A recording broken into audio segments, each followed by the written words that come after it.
ZEE5 ಇರುವಾಗ ನೀವು ನಿಮ್ಮ ನೆಚ್ಚಿನ ಶೋಗಳನ್ನ ಎಂದಿಗೂ ಮಿಸ್ ಮಾಡಿಕೊಳ್ಳುವುದಿಲ್ಲ. ಅದು ಸಂಪೂರ್ಣ ಉಚಿತವಾಗಿ. ನಿಮ್ಮನ್ನೇ ಹುಡ್ಕೊಂಡು ಬರ್ತಾ ಇದ್ವಿ ಚಿಕ್ಕತ್ತೆ. ನನ್ನನ್ನ ಯಾಕಮ್ಮ? ಅದೇ ಜನನಿ ಇವಳ ಮೇಲೆ ಕೂಗಾಡಿ ರೇಗಾಡಿ ಎಲ್ಲ ಮಾಡಿದ್ರಲ್ಲ, ಅದನ್ನ ಯಾರಿಗೂ ಹೇಳಬೇಡಿ. ಹಾ, ಅದರಲ್ಲೂ ಅತ್ತೆಮ್ಮಂಗೆ ಮಾವಂಗೆ ಗೊತ್ತಾದ್ರೆ ಅವ್ರು ತುಂಬಾ ಬೇಜಾರು ಮಾಡ್ಕೋತಾರೆ ಚಿಕ್ಕತ್ತೆ. ಅಯ್ಯೋ, ಅಕ್ಕ ಭಾವ ಆಗ್ಲೇ ಬೇಜಾರು ಮಾಡ್ಕೊಂಡು ಆಯ್ತು ಪಾರು. ನಿಮ್ಮಿಬ್ಬರ ಮಧ್ಯೆ ಏನ್ ನಡೀತು ಅಂತ ಅಕ್ಕ ನನ್ನ ಬಾಯಿ ಬಿಡಿಸ್ಬಿಟ್ರು.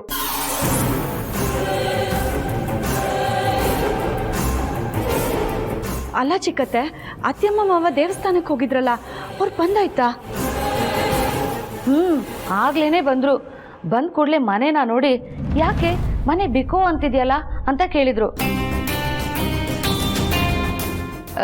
ನಾನು ಏನೂ ಆಗಿಲ್ಲ ಅನ್ನೋ ಥರನೇ ಹೇಳಿದೆ. ಆದರೆ ನನ್ನನ್ನು ರೂಮಿಗೆ ಕರ್ಕೊಂಡೋಗಿ ಬಲವಂತದಿಂದ ಸತ್ಯನ ಹೇಳೋ ಹಾಗೆ ಮಾಡಿಬಿಟ್ರು. ಅಯ್ಯೋ ದೇವ್ರೆ, ಪಾಪ ಅತ್ತೆಮ್ಮ ಅದೆಷ್ಟು ನೊಂದ್ಕೊಂಡಿರ್ತಾರೋ ಏನೋ. ಚಿಕ್ಕತ್ತೆ, ವಿಷಯ ಕೇಳಿ ಅತ್ತೆಮ್ಮ ಏನಂದ್ರು? ಮಧ್ಯಾಹ್ನ ಊಟದ ಹೊತ್ತಿಗೆ ನಿನ್ನೂ ಜನನಿನೂ ಬರೋದಕ್ಕೆ ಹೇಳಿದ್ರು. ಹಾಗಾದ್ರೆ ಖಂಡಿತ ನನಗೆ ಬೈತಾರೆ ಅಂತ ಅನ್ಸುತ್ತೆ. ಇದು ಒಳ್ಳೆ ಕತೆ ಆಯ್ತಲ್ಲ ಪಾರ್ವತಿ. ಆಗಿದ್ದ ಜಗಳದಲ್ಲಿ ನಿಂದೇನ್ ತಪ್ಪಿದೆ ಅಂತ ಅವ್ರು ನಿನ್ನನ್ನ ಬೈತಾರೆ? ಆಗಿರೋ ಜಗಳದಲ್ಲಿ ನಿಂದೇನು ತಪ್ಪಿಲ್ಲ ಅಂತ ನನ್ನ ಅಕ್ಕನಿಗಾಗ್ಲೇ ಹೇಳಿದ್ದೀನಿ. ಅಕ್ಕ ಭಾವನ್ಗೆ ನೀನೇನು ಅಂತ ಗೊತ್ತಿಲ್ವಾ? ಅದಕ್ಕೆ ನೀನೇನು ತಲೆ ಕೆಡ್ಸ್ಕೊಳ್ಬೇಡ. ನನ್ನ ಪ್ರಕಾರ ನಿಮ್ಮಿಬ್ಬರನ್ನೂ ಕರೀತಿದ್ದಾರೆ ಅಂದ್ರೆ ಕೂರಿಸಿ ಬುದ್ಧಿ ಹೇಳ್ತಾರೆ ಅನ್ಸುತ್ತೆ ಅಷ್ಟೇ.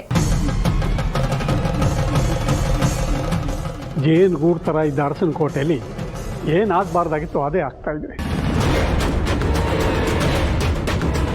ಅಕ್ಕ ತಂಗಿರ್ ಥರ ಇದ್ದ ನೀವಿಬ್ರು ಈಗ ನಾನಾ ಅನ್ನೋ ಮಟ್ಟಕ್ಕೆ ಮನಸ್ತಾಪ ಬೆಳೆಸ್ಕೊಂಡಿದ್ದೀರಿ.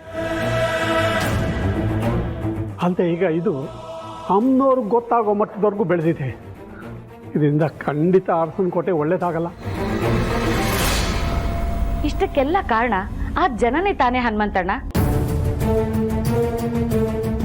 ನೀವು ನಿಮ್ಮ ಮಗಳಿಗೆ ಬುದ್ಧಿ ಹೇಳೋ ಮೊದಲು ಅವಳಿಗೆ ಹೇಳ್ಬೇಕಿತ್ತು ತಾನೆ. ಆದರೆ ಆ ಹುಡುಗಿ ನನ್ನ ಮಾತು ಕೇಳ್ತಾಳೆ ಅಂತ ನಿಮ್ಗೆ ಅನ್ಸುತ್ತಾ ಮೇಡಮ್? ಅದು ನಿಜಾನೇ. ಎಲ್ಲರೂ ನಿಮ್ಮ ಮಗಳು ಪಾರು ಥರ ಇರಲ್ಲ. ನಾನೇ ಸೀದಾ ಅತ್ತೆಮ್ಮನ ಹತ್ರ ಹೋಗಿ ತಪ್ಪಾಯ್ತು ಅಂತ ಕಾಲಿಗೆ ಬಿದ್ದು ಕ್ಷಮೆ ಕೇಳಲ್ಲ ಅಂತ ಅನ್ನಿಸ್ತಾ ಇದೆ. ಅಯ್ಯೋ, ಹಾಗೆ ಮಾತ್ರ ಮಾಡಬೇಡ ಪಾರು. ಅಲ್ಲ, ನೀನು ಯಾಕೆ ಇಷ್ಟು ತಲೆ ಕೆಡಿಸ್ಕೊಂಡಿದ್ಯಾ? ಈ ಥರ ತಲೆ ಕೆಡಿಸ್ಕೊಳ್ಬೇಕಾಗಿರೋದು ಜನನಿ. ಅವಳೇ ತಲೆ ಕೆಡಿಸ್ಕೊಂಡಿಲ್ಲ ಅಂದಮೇಲೆ ನೀನು ಯಾಕೆ ತಲೆ ಕೆಡಿಸ್ಕೊಳ್ತಿದ್ಯಾ? ನೋಡು, ಅಕ್ಕ ನೀನೊಬ್ಳಿಗೆ ಬೈದು ಬುದ್ಧಿ ಹೇಳಲ್ಲ, ಇಬ್ರಿಗೂ ಹೇಳ್ತಾರೆ, ಸರಿನಾ? ಓ, ಅಕ್ಕ ಜನನೇನ ಆಫೀಸ್ಗೆ ಹೋಗ್ಬೇಡ ಅಂತ ಹೇಳೊಂದಿದ್ದಾರೆ. ಮೊದಲೋಗಿ ನಾನು ಅವ್ರಿಗೆ ವಿಷಯ ತಿಳಿಸ್ಬೇಕು. ಇಲ್ಲ ಅಂದ್ರೆ ಅವಳು ಮರೆತು ಆಫೀಸ್ಗೆ ಹೋಗ್ಬಿಟ್ರೆ ಅಕ್ಕ ನನ್ನನ್ನು ಬೈತಾರೆ. ZEE5 ಆಪ್ ಡೌನ್ಲೋಡ್ ಮಾಡಿ ಎಲ್ಲಾ ಸಂಚಿಕೆಗಳನ್ನು ಸಂಪೂರ್ಣ ಉಚಿತವಾಗಿ ನೋಡಿ.